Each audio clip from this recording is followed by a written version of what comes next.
कभी वक्त हमारा आएगा, सबसे पहले ये CUET वाली जो पॉलिसी है ना, तो हम जो भी जिसको भी मौका मिलेगा हम उनसे यही कहेंगे कि इस पॉलिसी को ख़त्म ही कर दिया जाए, इसकी ज़रूरत ही नहीं है। न्यू एजुकेशन पॉलिसी जो आई है, युवा जो हैं, खासकर स्टूडेंट्स जो हैं, उनके फेवर में नहीं है। देख, अगर फेवर में होता तो पहले 1500 फॉर्म का लिए, आप खुद ही कह रहे कुछ बच्चे तो फॉर्म नहीं भर पाए, कुछ बच्चे घर से सेंटर तक नहीं पहुंच पाए, कुछ पंजाब नहीं जा पाए, कुछ हिमाचल नहीं जा पाए, किसी के पास पैसा ही नहीं था। ऐसी पॉलिसी का क्या करना है हमने जिसकी वजह से हमारे बच्चे ही रह जाएं, एडमिशन ही रह जाएं, जिसकी वजह से हमारे बच्चे कॉलेजों में एडमिशन नहीं ले सकें। ऐसी नाकारा पॉलिसी को हमने करना ही क्या है? बताइए क्या करना है? बच्चों को खज्जल करना है। तो इनमें और हम में क्या फर्क रहा? अगर कोई दूसरी पार्टी है कि उसमें क्या फर्क रहा? इसकी कोई जरूरत नहीं थी। MBBS के लिए होता था, हमने देखा है, इंजीनियरिंग के लिए होता था, बड़े बड़े एग्जाम होते जिनके लिए होता था, जो हम देखते आए हैं, ठीक था। एक सिंपल ग्रेजुएशन के लिए हमने तो सुना नहीं कभी ऐसा होगा। आगे और क्या रहेगा निर्णय? आगे यही रहेगा कि हम तो ये कहेंगे कि हमारा जो फेसबुक पेज है, प्रोफाइल है, उस पर भी मेरा नंबर होगा। आप भी, आज आपसे एक रिक्वेस्ट करूंगा, आप मेरा नंबर डाल दीजिए। और जो लोग भी इस चीज़ के खिलाफ हैं, जितने भी युवा हैं, उनके माता पिता, जो लोग भी इनके खिलाफ हैं, खासतौर पे युवाओं से अपील करेंगे कि हमारे साथ कांटेक्ट करें। हम कोशिश कर रहे हैं, क्योंकि आप देख रहे हैं न्यूज़ शहर इंडिया और मैं हूं अरफाज अहमद डांग। आज की खास मुलाकात में हमारे साथ मौजूद हैं सोशल एक्टिविस्ट सतवीर सिंह मन्हास साहब। सर, स्वागत है आपका न्यूज़ शहर इंडिया में। बहुत बहुत शुक्रिया अरफाज जी। सतवीर जी, अभी जो ये CUET के जो एंट्रेंस एग्ज़ाम्स को लेकर के जो हो हल्ला मचा हुआ है, इससे पहले भी एक बार प्रोटेस्ट हुए, बच्चे सड़कों पे आए, बच्चों के माता पिता सड़कों पे आए। कश्मीर प्रोविंस की अगर बात करेंगे तो कश्मीर वालों के सेंटर्स जो हैं J&K में ही बन रहे हैं, लेकिन जम्मू प्रोविंस की अगर बात करेंगे हम, दक्षिण मड़वा, किश्तवाड़, रामबन, बानिहाल या पीर पंजाल की बात करेंगे, दूर दराज एरियाज़ के बच्चे जो हैं, कुछ सेंटर्स उनके हिमाचल में बन रहे हैं, किसी का चंडीगढ़ में बन रहा है, पंजाब में बन रहा है, और बाकी स्टेट्स में, यूटीज़ में बन रहे हैं। एक पेपर उनका वहाँ पे हो रहा है, एक उनका जम्मू में हो रहा है। कईयों का तो ऐसा भी हो रहा है कि सुबह वहाँ पे दिया, शाम को यहाँ पे है। तो ये क्या हो रहा है जम्मू वासियों के साथ? और जम्मू की जो बात करते थे, जम्मू के साथ जो 370-35 टूटने से पहले जो भेदभाव की बात करते थे, आज भी लगातार वही भेदभाव जो है जम्मू वासियों के साथ हो रहा है। ये मेरे ख्याल से जो 2014 में हमने एक पार्टी है जिसका नाम है भारतीय जनता पार्टी, उसके साथ जो हमने एक प्यार भरा रिश्ता निभाया ना, जब चला था मोदी मोदी मोदी, बस वो मोदी जी के साथ जो प्यार है ना, वही ले बैठा हम लोगों को, वही प्यार ले बैठा। आपने भी वोट किया था बीजेपी को? मैंने भी किया था। लहर में आप भी? लहर में हम भी बह गए। जब सारी दुनिया बह रही थी, हम कैसे बचते? जब हमने सोचा कि जब गंगा स्नान करना ही है, एक डुबकी हम भी लगा लेते हैं, क्या पता क्या निकले। अब क्या वही निकला? वो बस वही प्यार की कीमत चुका रहे हैं। प्यार तो कर लिए, लेकिन प्यार की कीमत चुका रहे हैं हम लोग, जो प्यार हमने किया था। और इससे एक सबक हमें और भी मिलता है कि कभी भी किसी के साथ तुम प्यार करो और किसी के साथ इजहार करो, धोखा ही होता है। क्योंकि प्यार तुमने मोदी के साथ किया था, वोट इन 25 नल्लों को दे दिया, तो 25 नल्ले उस मोदी के चक्कर में बने। तो अब देख लीजिए क्या हुआ। अब इनके साथ प्यार किसी से इजहार, किसी से अब इजहार करने का देख लीजिए आज क्या हो रहा है। पहले इन्होंने बुजुर्गों को, जनता को, युवाओं को JKSSB, fire and emergency, daily wages, PDD, PHE, पा कौन कौन से बच्चे या कौन कौन से हमारी लोग हैं जिनको इन्होंने खज्जल करके रख दिया, बेड़ा गर्क करके रख दिया। एक मोदी जी के नाम पे मोदी मोदी करके इन्होंने बेड़ा गर्क तबाही करके रख दी। आज तक PHE, डेली वेजेस कोई पक्का नहीं हो रहा है। JKSSB का कोर्ट में केस लगा हुआ है। सब इंस्पेक्टर बच्चे रो रहे हैं। कोई कह रहा है 25 लाख आ लिया, कोई कह रहा है 5 लाख आ लिया, कोई कह रहा है मैं जेन्युइन हूँ, कोई कह रहा है नहीं मैं जेन्युइन नहीं हूँ, कोई कह रहा है ये धोखेबाज है। बच्चों को लड़वा दिया, युवाओं को लड़ा दिया। फायर इमरजेंसी वाले 10 साल से रो रहे हैं, उनका कोई हिसाब किताब नहीं करने को राजी। महीना रमज़ान हो, नवरात्रे हो, भूख हड़तालें करके यहाँ पे गए, तबाही कर दी। हर एक बंदे को, हर एक बच्चे को बच्चों से लड़वा दिया, हर किसी को एक दूसरे का दुश्मन बना दिया इस भाजपा ने। और आखिर में बच्चे बचे कौन थे? ये 12वीं वाले जो कॉलेज में एडमिशनें लेते हैं। अब 12वीं की आस होती है बच्चों को कि मैं कॉलेज में जाऊंगा। हर किसी को होता है, बड़ा शौक होता है कॉलेज लाइफ में जाने का, लेकिन उन्होंने तबाही कर दी। आप कह रहे हो कि भाजपा के 25 नल्लों को जो है मोदी उस जो हवा चल रही थी उसमें आपने जिता दिया। तो उनमें अपनी कोई उनकी पहचान नहीं थी, वो तो काफ़ी समय से नेतागिरी कर रहे थे, भारतीय जनता पार्टी का दामन थामा हुआ था। नहीं, अगर उनकी पहचान थी तो फिर वो अपने नाम पे वोट लेते ना। मेरी पहचान है, जब मैं इलेक्शन लड़ूंगा, चुनाव लड़ूंगा, हारूंगा जीतूंगा, it doesn't matter for me, मैं हारूं या जीतूं, बट वोट तो मैं अपने नाम पे लूंगा। मैं किसी के नाम पे क्यों लूंगा? वो तो बट अभी भी उन्होंने वो उस वक्त वोट किसके नाम पे लिए थे? अरफाज जी, आप ही बात आधी अधूरी करते हैं। आपको नहीं अभी पता उस वक्त वोट किस नाम पे मिल रहे थे? वो तो 9 साल के बाद भी बोलते हैं मोदी जी ने ये किया, मोदी जी ने वो किया, मोदी जी के ये काम है। 9 साल बाद भी आज भी वो मोदी अपना जी नहीं का, लेते हैं कि हमने क्या काम तो किए। फिर दैट वाज द रियलिटी। आपको सच सामने आ जाता है, सच सामने है। वो आज वो खुद प्रमाण पत्र देते हैं आपको कि मोदी, वो खुद प्रमाण पत्र आपको देते हैं मोदी। तो आप मुझसे पूछ रहे हो कि उनकी क्या काबिलियत है? अगर उनकी काबिलियत है, वो अपने दम पे बोलते कि मैंने ये करवाया, वो करवाया, वो करवाया। वो आज ही मोदी मोदी बोलते हैं, तो वो तो खुद आपको सर्टिफाइड करके दे रहे हैं ना कि भाई हाँ, हम मोदी के पीछे हैं। मोदी है तो हम हैं, मोदी है तो मुमकिन है, नारा भी उनका है ना, मेरा थोड़ा है। तो मोदी अगला है तो अगला मुमकिन है। इलेक्शन भी मतलब तो मोदी मोदी। वो सब मोदी जी के सहारे पे हैं, सब मोदी जी के सहारे पे हैं। तो ये जो भाजपा के 25 एमएलए बने थे जम्मू प्रोविंस से, तो क्या ये जम्मू के लोकल थे या बाहर के थे? क्योंकि बेइंसाफी तो जम्मू वासियों के साथ ही हो रही है।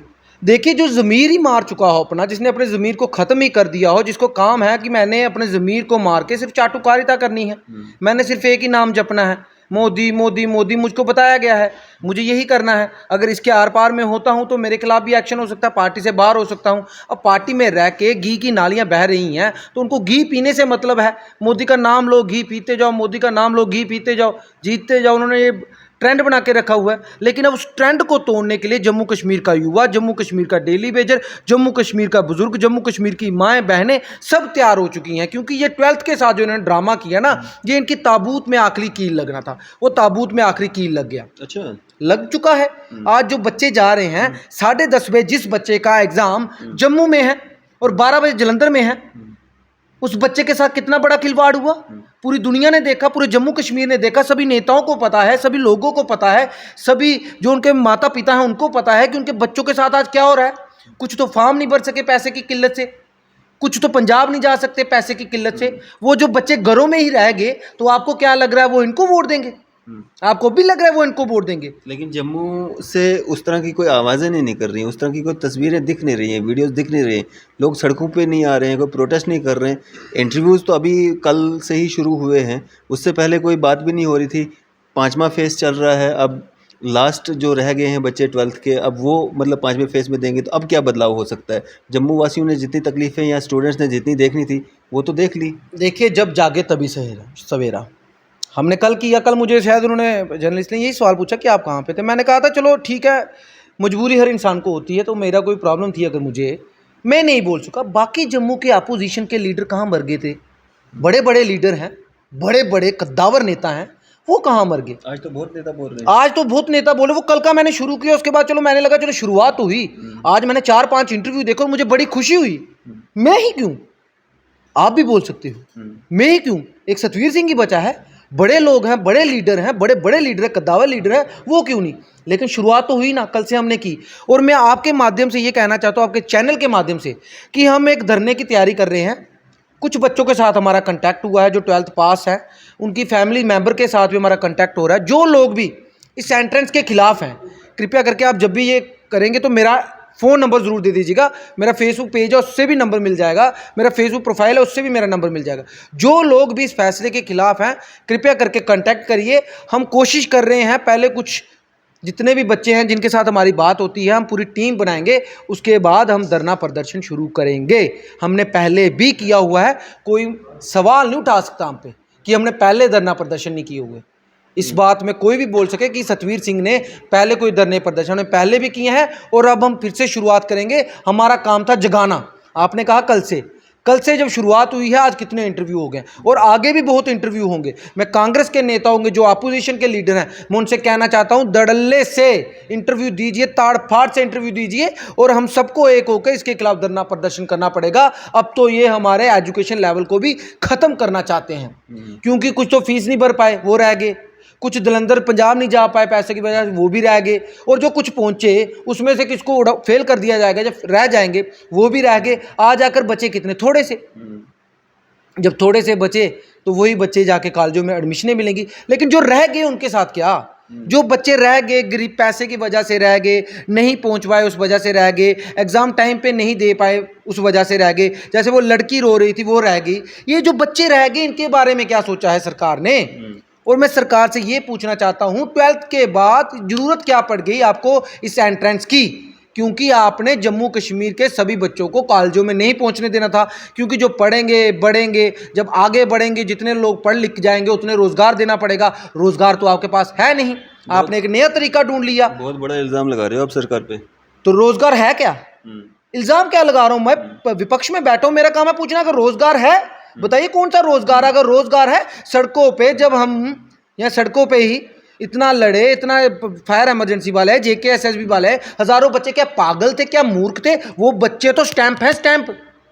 अगर रोजगार होता तो वो दूध लेने के लिए आते थे, घर से उनको क्या जरूरत थी? एजुकेशन तो फंडामेंटल राइट है ना हर देशवासी का, हर स्टूडेंट का। तो फंडामेंटल राइट है, मैं वही कह रहा हूँ। एंट्रेंस की जरूरत क्या पड़ गई? क्या जरूरत पड़ गई? ये कोई उन्होंने कोई MBBS की सीट निकालनी थी? तो साफ साफ ये कह रहे हो कि सरकार रोकना चाहती है बच्चे पढ़ ना पाए आगे।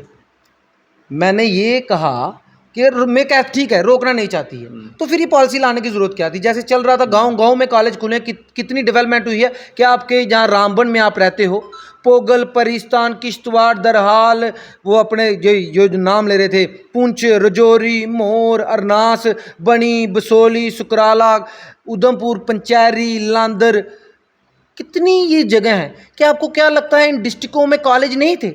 हर जगह कॉलेज, आजकल तो मेरे ख्याल से हर डिस्ट्रिक्ट में हर तहसील लेवल पे भी कॉलेज होंगे। तो फिर जरूरत क्या पड़ गई? ये कोई 12वीं का मतलब सिंपल ग्रेजुएशन के लिए क्या जरूरत पड़ गई? ये टेस्ट आपको लेना ही लेना था। अगर आपको लेना ही था मतलब कि आपके प्राण अटके हैं सरकार के, ये टेस्ट नहीं लेंगे तो बहुत बड़ा कोई प्रलय हो जाएगी इस धरती पे, जम्मू कश्मीर में कोई प्रलय हो जाएगी। तो आपने जम्मू में लेने थे, जैसे कश्मीर के बच्चों के जम्मू कश्मीर में है, तो जम्मू के बच्चों के साथ आपकी क्या दुश्मनी थी? यहाँ ये बता दें। ये चीज़ मैं जानना चाहता था आपसे। आप कह रहे थे कि मेरे को फ़ोन कॉल्स आ रहे हैं स्टूडेंट्स के, उनके माता पिता के।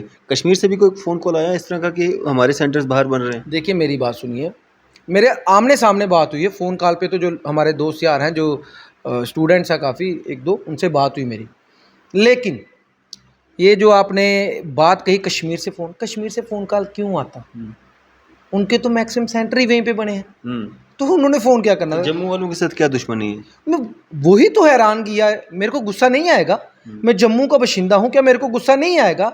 मेरे जम्मू के बच्चों से आपकी क्या दुश्मनी थी कि आपने उन सबको बाहर कर दिया? वो बेटी जो रो रही थी, एक चैनल पे मैं देख रहा था, उसके साथ आपकी क्या दुश्मनी थी? ये जम्मू के लोग वही हैं ना जिन्होंने आपको 25 सीटें भर भर के वोट दिए, आपको इतनी लीड से आप जीते कि रिकॉर्ड तोड़ दिए। तो आपने भी ऐसा रिकॉर्ड तोड़ा कि सबको रगड़ लो, छोड़ो किसी को नहीं। ये 12वीं के बच्चे हैं यार, एंट्रेंस में ठोक दो। आधे तो उसी चक्कर में रह जाएंगे, पंजाब नहीं पहुंचेंगे, आधे जलंधर नहीं पहुंचेंगे, आधे अपने हिमाचल नहीं पहुंचेंगे, वो तो आधे यहीं पे रह गए। जो आधे बच्चे जो पहुंच गए, तो वो आपको क्या लगता है सारे पहुंच गए सब क्लियर कर देंगे? उनमें से भी कुछ रह गए। अब ये जो रह रहे हैं उनका कसूर क्या है? 12वीं तो उन्होंने भी की है, राइट तो उनका भी है। अगर पहली पॉलिसी के हिसाब से देखें, राइट तो उनका भी है कॉलेज में एडमिशन लेना। वो रह रहे हैं तो उनके साथ क्या करेगी ये सरकार, ये बताए। मतलब ये एंट्रेंस का क्या जरूरत थी, ये सरकार बताए। ऐसी कौन सी जरूरत आन पड़ी कि ये लेना ही लेना था? सतवीर जी, जहां आज हर पॉलिटिकल पार्टी का नेता या हर ऑपोजिशन का नेता इस पे बात कर रहा है, चर्चा कर रहा है, भारतीय जनता पार्टी के जो नेता जम्मू किया करते थे या जम्मू के हकों की बात करते थे, आज कोई भी नहीं बोल रहा है कि हमारे स्टूडेंट्स के साथ क्या हो रहा है, उनके माता पिता के साथ क्या हो रहा है, उनकी जेब पे कितना असर पड़ रहा है इस सब का। देखिए मैं पर्सनली तो किसी को नहीं कहूँगा कि जम्मू क्या है, ठीक है, हर किसी के मैं बोल रहा हूँ ना, मैं किसी पर्टिकुलर किसी बंदे की और इशारा नहीं कर रहा हूँ। अगर आप पार्टी लाइन के हिसाब से, हर पार्टी का नेता ये कहता था कि जम्मू वासियों के साथ बेइंसाफी हो रही है। वो तो ठेकेदार है ना, हम जम्मू के थोड़ा ना है। हम ये जो हम मनास राजपूत हैं, मतलब कि हम जम्मू के नहीं हैं। वो जो भारतीय जनता पार्टी में वही जम्मू के हैं, उनको ही जम्मू से प्यार है। मुझे जम्मू से प्यार नहीं है, मुझे जम्मू से प्यार नहीं है। भारतीय जनता पार्टी के लोगों को ही जम्मू से प्यार है। मैं जम्मू के लोगों को उसी को प्यार है। हाँ, मैं जम्मू के लोगों को इंसाफ नहीं दिला सकता, वही इंसाफ दिला सकते हैं। ये सब बातें उन्होंने कही हैं, उन्होंने सब पे इल्ज़ाम लगाया, अपोजिशन की पार्टियों पे, अपोजिशन के लीडरों पे, कि ये सब आपके साथ धोखा करते हैं, धोखा करते आए हैं 70 साल से। इन्होंने सिर्फ और सिर्फ आपके साथ धोखा किया। भारतीय जनता पार्टी को वोट दीजिए। जम्मू के ऐसे अच्छे दिन आएंगे कि जम्मू वालों को जो मेरे ख्याल से जो एक निवाला है ना प्लेट से उठा के, वो भी नहीं खाना पड़ेगा, वो खुद ब खुद उठ के मुंह में आ जाएगा। अच्छा। इन्होंने वो सपने दिखाए। लेकिन मैं कहूं 70 साल में इतना बुरी हालात हमारे आज तक नहीं हुए जितने आज जम्मू के हालात बुरे हैं। ये कश्मीर के नाम पे जम्मू से वोट लेंगे, कश्मीर खा जाएगा, कश्मीर मार देगा, कश्मीर में ये है, हमें एक बार सत्ता में आने दीजिए, कश्मीरियों को देखिए कश्मीर में क्या होता है, जो होगा जम्मू में होगा, G20 कश्मीर में हो गया, कश्मीर के बच्चों के पेपर कश्मीर में हो रहे हैं, जो भी काम होता है वो कश्मीर में हो रहा है। जम्मू को क्या मिला? और जो काम हो रहे हैं मैं उनको देख रहा हूं। ये बाद में ये चाटुकार आएंगे बीच में कि इसको शायद ये नहीं दिखता जम्मू में क्या हो रहा है। जो जम्मू में डेवलपमेंट हो रही है वो मुझे दिख रही है, लेकिन जो डेवलपमेंट तो एक वन साइड चीज होगी, डेवलपमेंट होगी उसको मुझे पता है, लेकिन जो जम्मू की जनता को आप रगड़ रहे हो, जो रो रहे हैं, उनका क्या? इमोशंस का क्या? जिन इमोशंस को लेके हमने आपको वोट दिए थे, जो चीज़ हम चाहते थे, जिसके लिए वोट दिए थे, ये बच्चों के लिए वोट दिए थे आपको, ये बेरोजगार को रोजगार मिले उसके लिए वोट दिए थे, ये जेके सब इंस्पेक्टर ईमानदारी से एग्जाम हो उसके लिए वोट दिए थे, ये फायर इमरजेंसी वाले जो रो रहे हैं उसके लिए वोट दिए थे, इंसाफ हो। लेकिन इंसानों के साथ तो आप इंसाफ कर नहीं रहे। आप रोड बनाओगे संगमरमर का और उस पर चलने के लिए जम्मू वालों के पास टोल देने के लिए पैसा नहीं होगा, चलाने के लिए गाड़ी नहीं होगी, पैदल जाने के लिए आपने क्या हमें भिखारी बनाना है? सिर्फ हमारे दिखाना, सिर्फ डेवलपमेंट दिखानी है। ऑल राउंड एजुकेशन का मतलब होता है all round development of the child, जो हमने पढ़ा है। हर तरीके से डेवलपमेंट होनी चाहिए। सिर्फ सड़कें बना लेने से, बिल्डिंगें बना लेने से, टनल बना लेने से डेवलपमेंट नहीं होती। आपका काम था जम्मू के जो लोग हैं उनको उठाना, फाइनेंशियली भी उठाना। सतवीर जी, आप कह रहे हैं कि कश्मीर में डेवलपमेंट की जा रही है, तो भारतीय जनता पार्टी का एक स्लोगन है, डेवलपमेंट तो जम्मू में भी हो रही है, लेकिन उस डेवलपमेंट का हम क्या करें? भारतीय जनता पार्टी का एक स्लोगन है अब की बार 50 पार। 25 तो जम्मू की फिक्स है कि 25 आनी है, तो 25 वहाँ से भी तो लेनी है, उनको भी तो खुश करना है। नहीं, कश्मीर से जब इनको 25 सीटें मिलेंगी तो उस वक्त आप मेरे साथ इंटरव्यू करिएगा, जब इनको 25 सीटें कश्मीर से मिलेंगी। इसीलिए तो वहाँ पे G20 हो रहा है, इसीलिए तो वहाँ पे इतना कुछ हो रहा है। देखिए, जहाँ तक मैं जानता हूँ वो कश्मीरी हैं, मैं उनको जानता हूँ। ये वहाँ पे जाके नकमस्तक होके लेट भी जाए ना सारे, तो भी इनको ये जो सीटों का ख्वाब लिया है ना, वो इनको वहाँ से नहीं मिलेगा।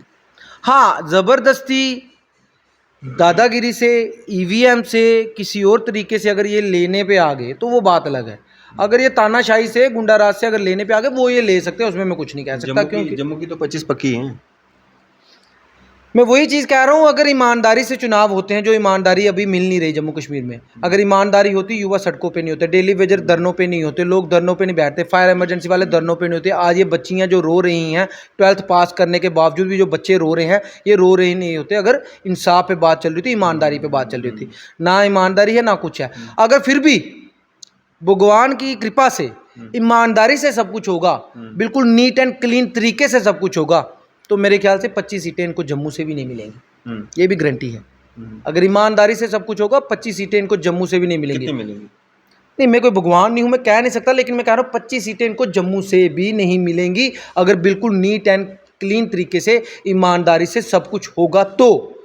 अगर सब कुछ ईमानदारी से नहीं होगा, अगर इन्होंने सोच ही लिया है कि हमने 50 सीटें लेनी ही लेनी है, ना अरफाज डैंग रोक सकता है, ना सतवीर सिंह मन्हास रोक सकता है, ना कोई रोक सकता है। अगर इन्होंने लेनी ही लेनी है, एक ईगो हो गया ना, हमने लेनी ही लेनी, क्योंकि भाई सरकार हिंदुस्तान में इनकी। वैसा हो तो फिर तो इलेक्शन हो जाते ना, वैसा नहीं होगा। वो तो रियलिटी है ना। अगर इनको 50 सीटें मिल रही होती, अरफाज जी, आपके कैमरामैन साहब, सारी जम्मू की जनता मूर्ख तो ना, अगर इनको 50 सीटें ईमानदारी से मिल रही होती तो ये चुनाव नहीं करा देते। वही तो मैं भी कह रहा हूँ ना, जिस तरह से आप बोल रहे हैं कि जबरदस्ती या धोखे, जबरदस्ती या धोखा यही चीज होगी, जबरदस्ती या धोखा यही चीज होगी। पहले भी ये केस ऐसे होते हैं, ये कांग्रेस पे इल्जाम लगाते थे ना, तो इट मीन ऐसा कुछ होता होगा।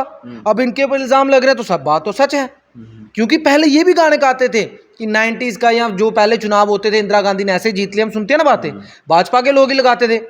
तो मतलब कि वो चीज़ें होती हैं, अगर वो चीज़ें होती हैं तो ये भी ट्राई कर रहे हैं। ये भी कर रहे हैं। अब आखिर में मेरे को बताइए, ये जो एंट्रेंस हो रहे हैं इस पे आगे क्या रहेगा? मतलब खाली इंटरव्यूज़ ही होते रहेंगे या आगे और भी कोई बात होगी? आपने कांग्रेस की बात की, रमन भल्ला जी पूर्व मंत्री हैं, कांग्रेस के सीनियर नेता हैं, वो राज्यपाल साहब से भी मिले, उन्होंने वहाँ तक अपनी बात पहुँचाई। क्या लगता है आपको कोई बदलाव देखने को मिलेगा? और क्या एक संदेश रहेगा आपका आम जनता के लिए और स्टूडेंट्स के लिए जो एंट्रेंस में जा रहे हैं या कॉलेज में जिन्होंने एडमिशन्स लेनी है?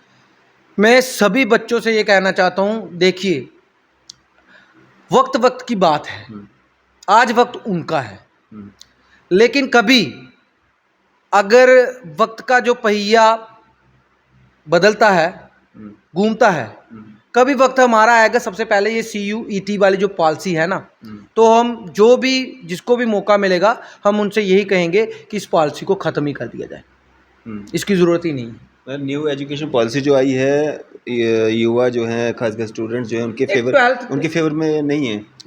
देख, अगर फेवर में होता तो पहले 1500 फॉर्म का लिए, आप खुद ही कह रहे कुछ बच्चे तो फॉर्म नहीं भर पाए, कुछ बच्चे घर से सेंटर तक नहीं पहुंच पाए, कुछ पंजाब नहीं जा पाए, कुछ हिमाचल नहीं जा पाए, किसी के पास पैसा ही नहीं था। ऐसी पॉलिसी का क्या करना है हमने जिसकी वजह से हमारे बच्चे ही रह जाएं, एडमिशन ही रह जाएं, जिसकी वजह से हमारे बच्चे कॉलेजों में एडमिशन नहीं ले सके। ऐसी नाकारा पॉलिसी को हमने करना ही क्या है? बताइए क्या करना है? बच्चों को खज्जल करना है। तो इनमें और हम में क्या फर्क रहा? अगर कोई दूसरी पार्टी है कि उसमें क्या फर्क रहा? इसकी कोई जरूरत नहीं थी। MBBS के लिए होता था, हमने देखा है, इंजीनियरिंग के लिए होता था, बड़े बड़े एग्जाम होते जिनके लिए होता था, जो हम देखते आए हैं, ठीक था। एक सिंपल ग्रेजुएशन के लिए हमने तो सुना नहीं कभी ऐसा होगा। आगे और क्या रहेगा निर्णय क्या? आगे यही रहेगा कि हम तो ये कहेंगे कि हमारा जो फेसबुक पेज है, प्रोफाइल है, उस पर भी मेरा नंबर होगा। आप भी, आज आपसे एक रिक्वेस्ट करूंगा, आप मेरा नंबर डाल दीजिए। और जो लोग भी इस चीज़ के खिलाफ हैं, जितने भी युवा हैं, उनके माता पिता, जो लोग भी इनके खिलाफ हैं, खासतौर पे युवाओं से अपील करेंगे कि हमारे साथ कांटेक्ट करें। हम कोशिश कर रहे हैं, क्योंकि ये सरकार इतनी पावरफुल है ना, ये किसी को चलने ही नहीं देती। फिर भी मैं बच्चों से कहूँगा कांटेक्ट करिए, हम सब मिलकर एक कोशिश कर रहे हैं कि छोटा मोटा प्रदर्शन शुरू करें। और अपोजिशन की पार्टियों, जैसे आपने रमन भल्ला जी का नाम लिया, उनसे भी कह रहे हैं कि हमारा सहयोग करें। इसको पॉलिटिकली ना लें, इसको नॉन पॉलिटिकल लें, और इस सब मिलकर जितने भी या कांग्रेस के यूथ के लीडर, जितनी पार्टियों के यूथ लीडर हैं, उन सबका कैडर है। हमारे जैसे लोग तो यह है कि हम इंटरव्यू कर रहे हैं, हमारा अपना एक कैडर होता है, बट हमारे किसी पॉलिटिकल पार्टी से बिलोंगिंग नहीं है, हमारा सिस्टम कुछ हो रहा है। लेकिन फिर भी बच्चों का हमारे साथ होता है, हम भी उन बच्चों को लाएंगे। सभी पार्टियों से हाथ जोड़ के गुजारिश करते हैं कि हमें इस पॉलिसी के खिलाफ धरने प्रदर्शन करने पड़ेंगे। भल्ला साहब LG साहब से मिले तो देखिए क्या हुआ, वो सुनते ही नहीं, सुनवाई नहीं है। सुनवाई होती तो वो कहते कि इसको कैंसिल कीजिए, सिंपल ग्रेजुएशन के लिए कोई भी नहीं। और जम्मू कश्मीर के जो बच्चे हैं वो जम्मू कश्मीर में आम तरीके से कॉलेजों में एडमिशन ले सकते हैं। एंट्रेंस के चक्कर में डाल के कई गरीब तो ऐसे रह गए ना। गरीब तो मार ही खाएगा, मतलब गरीब को मार ही खानी है, गरीब की तो तबाही कर दी। मतलब गरीब का तो कोई जीना किसी मतलब का ही नहीं है, गरीब का जीना जीना ही नहीं है, गरीब तो मर गया। पैसे हैं, पैसे वाले का सब कुछ है, मतलब गरीब का क्या है? जितने भी जम्मू कश्मीर के युवा हैं, पुंछ, राजौरी, डोडा, किश्तवाड़, पोगल, परिस्तान, उधमपुर, लाटी, पंचैरी, बनी, बसोली, सकराला, कठुआ, जहाँ जहाँ के भी बच्चे हैं, आप फ़ोन नंबर डालिए, कांटेक्ट करिए। हम मुहिम शुरू कर रहे हैं और मुहिम शुरू करनी पड़ेगी। बच्चों, आज तो जो आपके साथ हो रहा है हम झेल रहे हैं, लेकिन आने वाली पीढ़ियों के साथ भी यही होता रहेगा। ये तो एक फिर प्रथा बन जाएगी, ये प्रथा बन जाएगी। इस प्रथा को तोड़ने के लिए हम सबको मिलकर धरना प्रदर्शन शुरू करने पड़ेंगे, यही कहना चाहता हूं। और सभी पॉलिटिकल पार्टियों से कहना चाहता हूं कि पॉलिटिक्स को छोड़िए, उसको साइड पर रख के हम सबको मिलकर धरने प्रदर्शन शुरू करने पड़ेंगे। ये बात हमें, मेरे ख्याल से जो मोदी ये करते हैं, ये बात को मोदी साहब तक ही पहुंचाना पड़ेगा, क्योंकि उनके सिवा इस फैसले को चेंज करने का दम भारतीय जनता पार्टी के लीडरों में नहीं है। चलिए, शुक्रिया हमारे साथ बातचीत करने के लिए। तो ये थे हमारे साथ सोशल एक्टिविस्ट सतवीर सिंह मन्हास साहब। आपकी इस सब पे क्या राय है? आप भी अपनी राय जो है ज़रूर साझा कीजिएगा। इसी तरह की मज़ीद अपडेट्स के लिए आप देखते रहें न्यूज़ सर इंडिया। मैं अरफाज अमर डैंग, कैमरामैन शाहनवाज के साथ।